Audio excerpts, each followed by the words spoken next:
Hello everyone, my name is Conrad on behalf of Camera Stuff. Hope you can see and hear me well enough.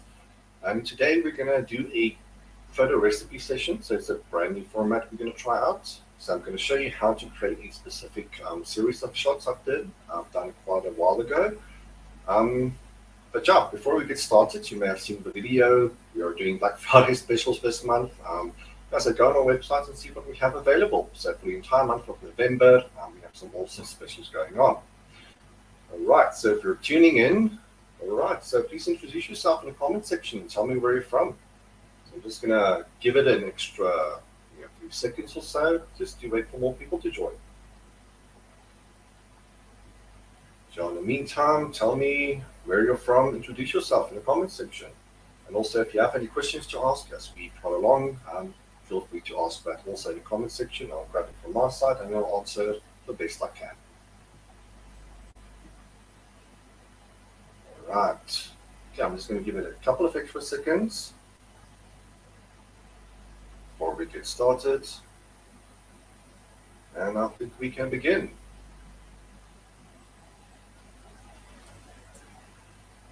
Right, so these are the shots in question. So I'm going to show you exactly how I went about creating these shots. So this model is, her name is Teak. She is from a modeling association or affiliated with KIF Models. So if you're interested in using models, please do contact KIF Models. They have a huge selection of models available. They do charity work as well. So if you want to practice or do something specific, please do contact them. All right, so the shots here, one can say the hero in the shot was that of the optical snoot. I'm going to show you exactly what that looks like in a moment, and also a series of colored backdrops, paper backdrops specifically. Now at Camera Stuff, we do have a wide selection of paper backdrops in different colors available in two sizes. So it's a 2.7, 2.75 by 11 meters, and a 1.38 by 11 meters as well.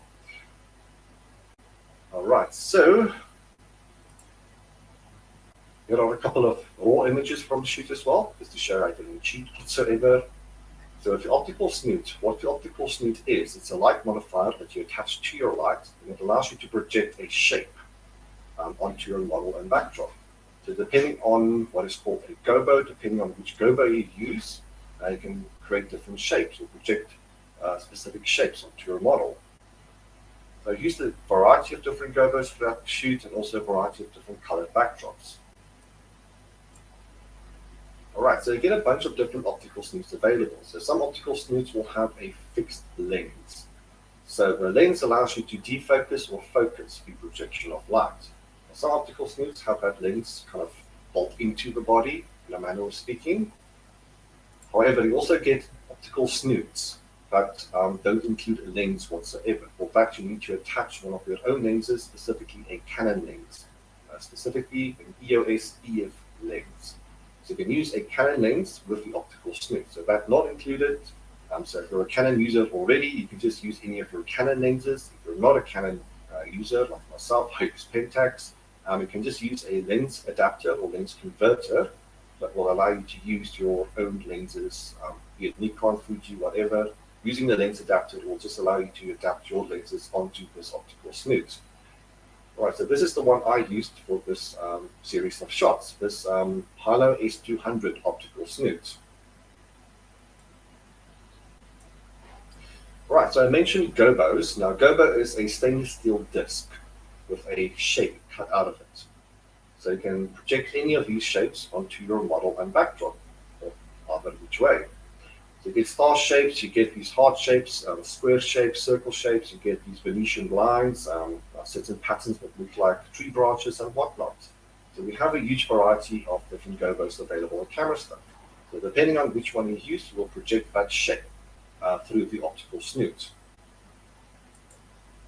Okay, so this is what the setup looked like more or less. This is from a different shoot, so it's different equipment, however, for the series I showed you. But just to show you what it looks like more or less.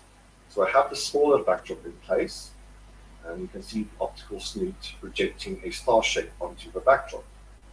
And as you can see on the right hand, I had a variety of different colored backdrops available to use during the shoot as well.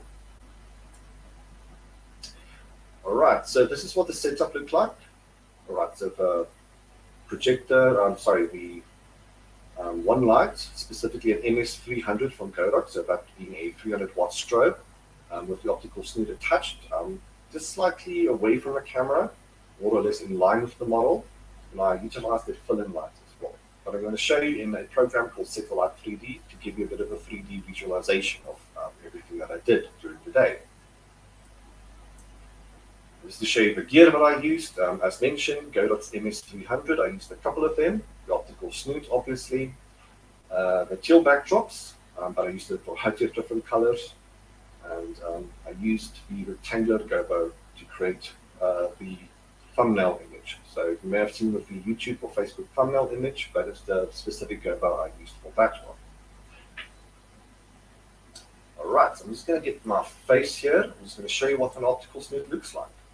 So, hello. Right, so this is the optical snoot that I used. So this is the Hilo S200. So this one does not have a lens included. For that you need to use a Canon lens. So this is the EOS mount. Now in previous shoots I used a Canon kit lens. So I'm a vintage camera collector, so I just stole one of the cameras, the lenses from one of the Canon cameras. And I just attached it to the optical snoot like this. Alright, so if the Canon lens attached, that will allow you to focus and defocus the amount or the projection of light. Now this is a Canon kit lens. Now I'm going to advise you not to use kit lenses or any lenses with a very small aperture. So this has a maximum aperture of 5.6.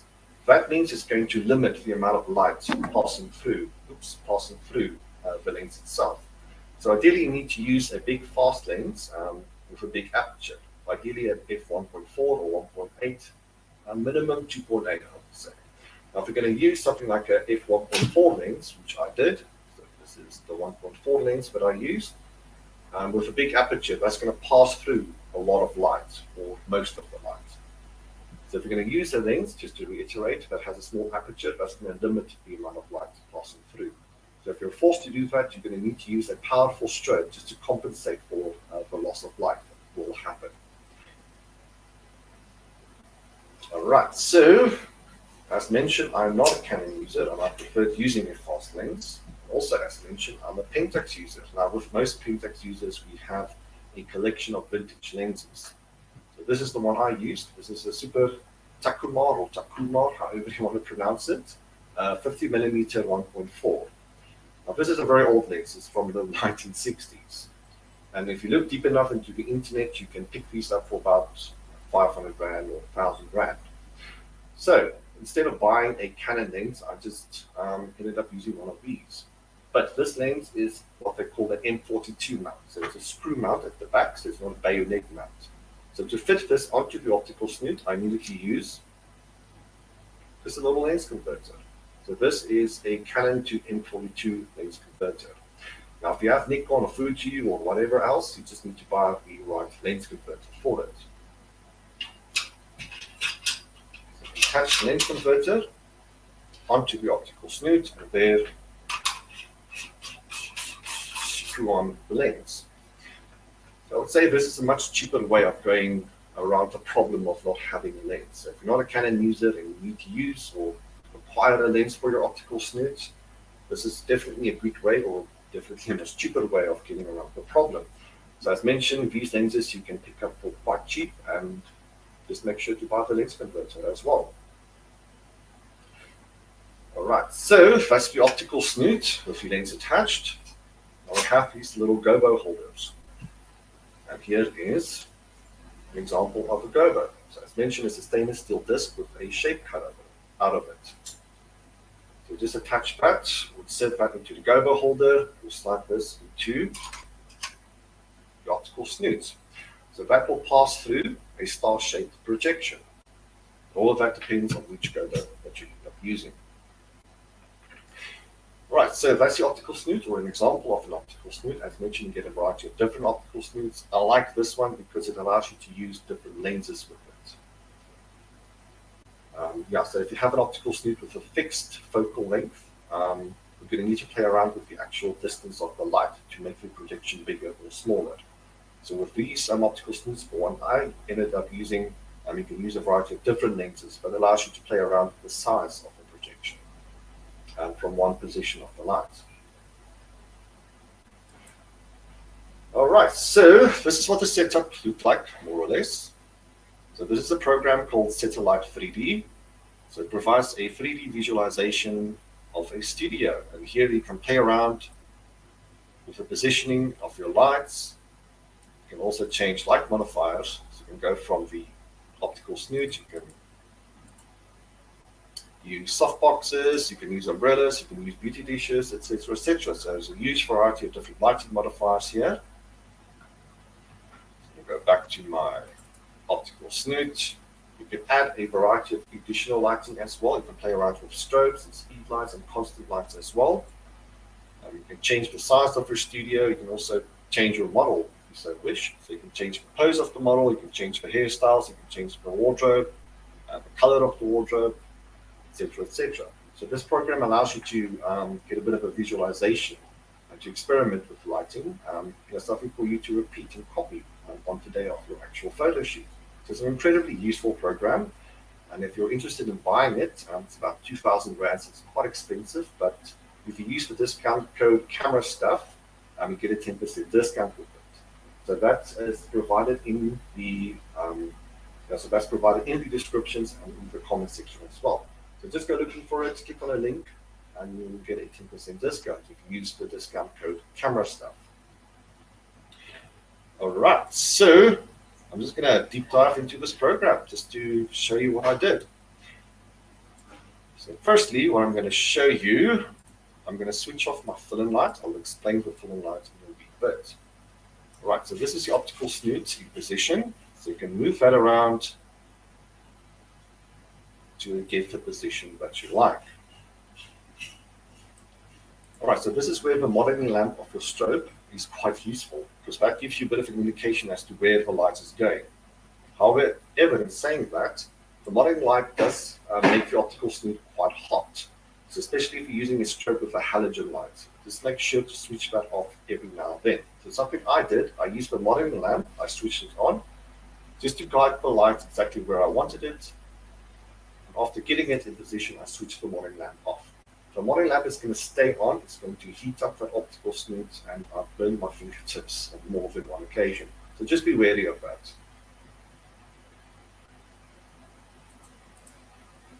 Okay, got a question here. What's the 3D program called? It's called Satellite. So set period A period light 3D. So there is a link provided in the comment section. If you can't see it, just look in the description of this video.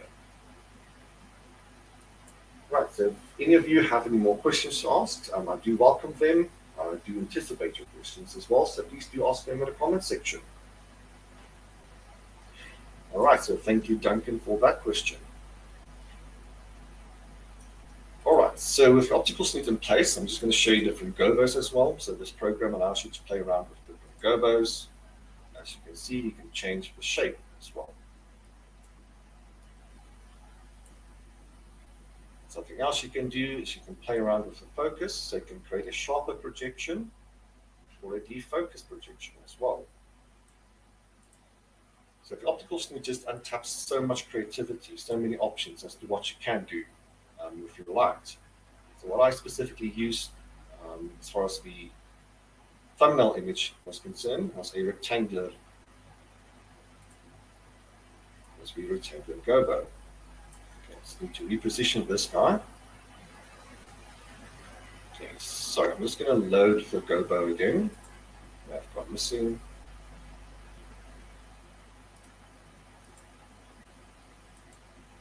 Okay, there we go. So I used a rectangular gobo just to project that light onto my model and backdrop. As mentioned, I also changed the color of the backdrop on a few occasions. That just provides a little bit of interest. So as opposed to the boring blacks and whites, change the color of the backdrop as well. So as mentioned, at Camera Stuff, we do have that variety of different colored paper backdrops available. Okay, just to go back to my teal color, just to find that again. Okay, there we go. All right, so I mentioned the use of a fill-in light. So this is my fill-in light, this guy over here. So it's been switched off all this time. Now when you look at this image as is, I'm just going to zoom out a little bit. So I'm going to switch from an 85 millimeter to a 28 millimeter. So you can see everything the projected light is not touching. It's quite dark. It's previously underexposed. Now you may like this, but I chose to add a bit of fill-in light just to add a bit of details with the shadows as well. So I'm going to switch my lens back to the 75. Just reposition that. Alright, so you may notice that the fill-in light is aimed directly at the ceiling. Now the reason why I did this, if you aim the light directly at your model, it's going to create a double shadow. So as you see, there's a shadow on the left-hand side and her right-hand side. Now to me that looked a wee bit unnatural because our brains are used to seeing one light source and thus one shadow. So double shadows or triple shadows just look a little bit unnatural. So to bounce that light off the ceiling, you can get rid of that shadow but still provide the necessary amount of fill-in light. So this is something that you can play with, just depending on the amount of fill light that you need, how many details you want, or how much details you want in the shadowed areas. You can just play around with the intensity. So obviously more light equals more fill-in light. This is just something that you can play around with, as mentioned. So it's a good idea to have fill-in light also more or less in line with the model as well, as to prevent that second shadow. Alright, so hopefully that makes sense. So with the fill light, bounce off the ceiling, as mentioned, it just prevents that second shadow. So the Camera Stuff Studio is quite useful to have that low white ceiling. This is something photographers, especially wedding photographers, do quite enjoy utilizing, just to bounce light off that ceiling. Alright, so I'm just going to spin it around just to give you a bit of a better view of everything.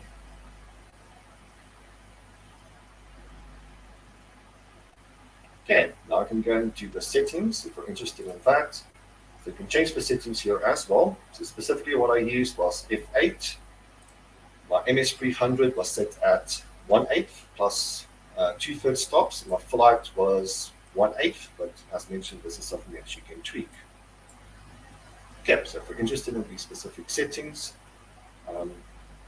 there's something I should mention. If you're interested in looking at the lighting diagrams or pictures of it, just look in the comment section. There is a link provided to our Facebook post. So you can copy and paste the lighting diagrams and you can have a look at all the camera settings and flash settings as well.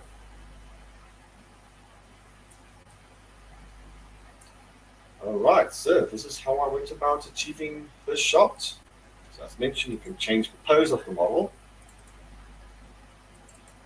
So you can get into some silly poses.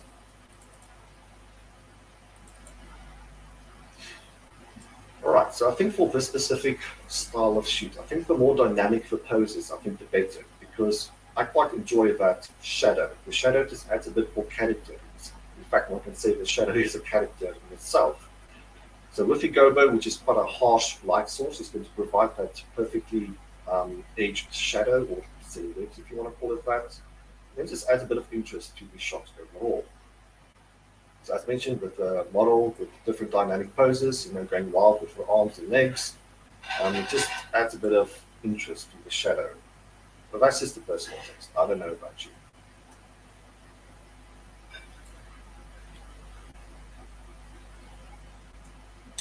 Alrighty. So what I'm going to do now is show you a video I have as to what you can do with an optical.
Okay, so hopefully that gives you a good idea as to how to use an optical snoot and what you can do with it. All right, so from my end, I don't know what else I can mention. So unless you guys have any other questions to ask, or if you want me to experiment with something else, if you want me to move a light or do something else, this program will allow me to do that. So if you're curious about something specific, please do mention it in the comments. So the point of us doing this live is to be interactive with you guys. So provide me with a bit of feedback or have a comment or two. And I do welcome those.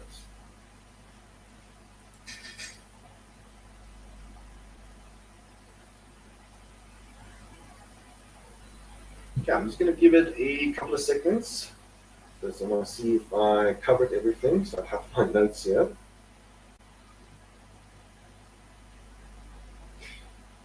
All right, so I want to tackle lens choices for the optical snoot. So you can use whatever lens that you have. Granted, if it is the Canon lens or if you're using the lens converter, obviously. But what happens if you use the 50mm versus an 85mm or versus a 28mm?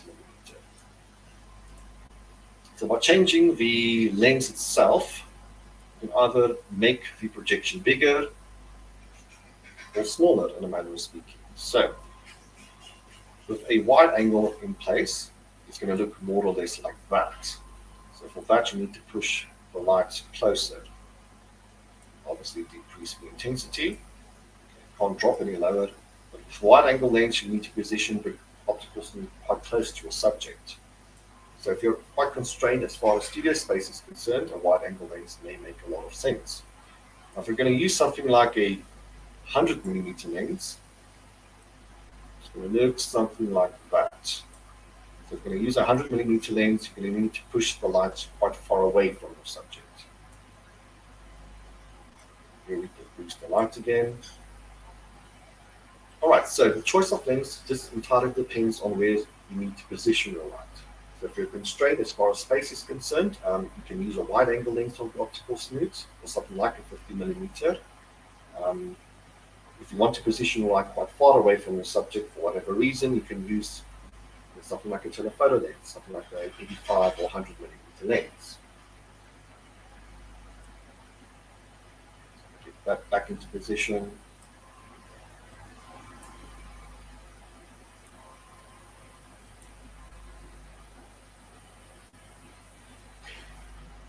Alright, so I think that's everything explained from my side. You want to double check if I missed anything?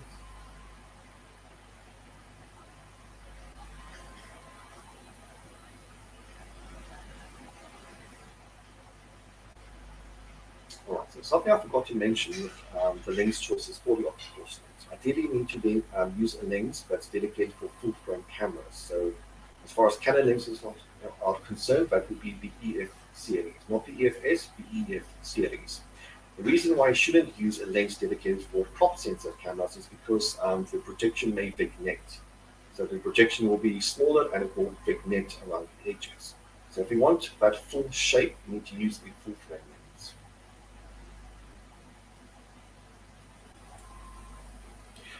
Alright, so I think I covered everything.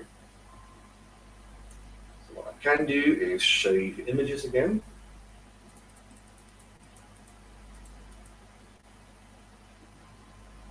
Alright, so these were the results that I got. So by changing the color of the backdrop, obviously you can introduce a bit of teal or purple or red. By changing the gobo, you can add this is something else. So if you want to go from the rectangular shapes to some sort of funky shapes, you can do that by changing the gobo. So we have star shapes available, we have some other funky patterns, we have heart shapes available too. Okay, so as mentioned a couple of times now already, this is something that you can get wildly creative with. So the optical snoot just have so many creative possibilities.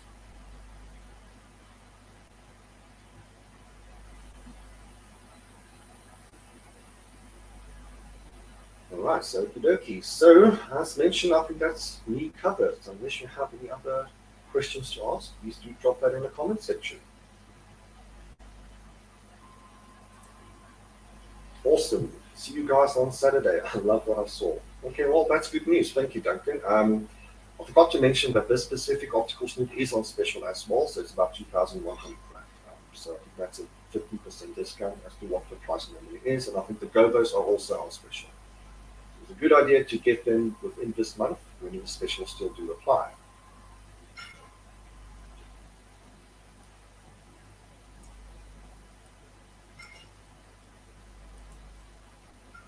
Show you where to find that on the website if you're willing or if you want to buy online.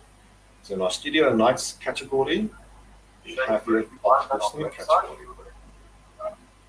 Want to buy online? So in our studio and nights category. Okay, something is going wrong. I can hear myself. So hopefully that's not echoing.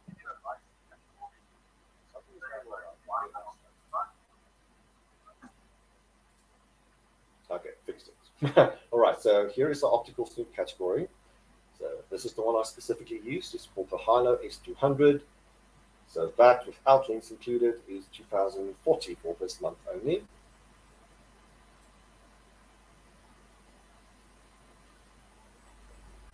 Yeah, so you can find that on the website.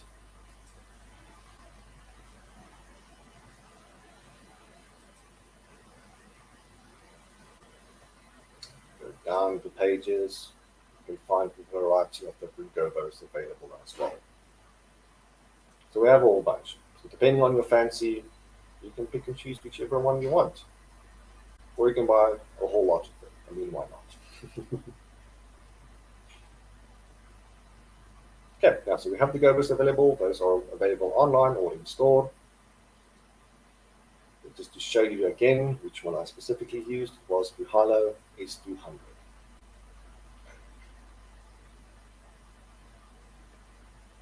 Okay, it's going to give that a second to load.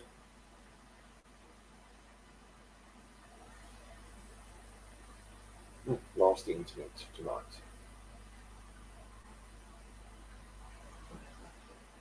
All right, there we go. So the optical snoot without links, 2,040 for this month only. All while stocks last. So see we have 9 left. Okay, so to reiterate, you can find this under the studio lights and gear category under light modifiers, optical snoot. Or you can just type in optical snoot to your search bar and that will lead you directly to it.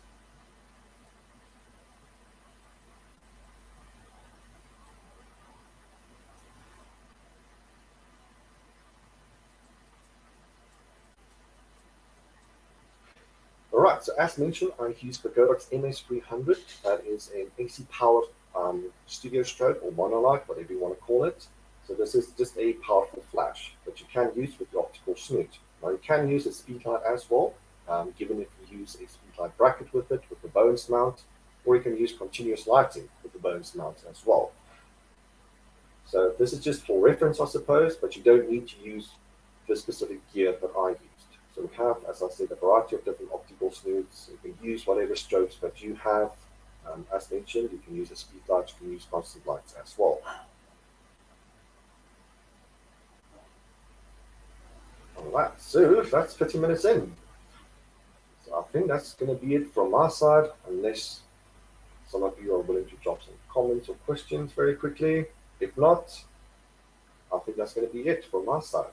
So thank you so much for joining me. We're going to do a series of these, hopefully once a week, or ideally once a week.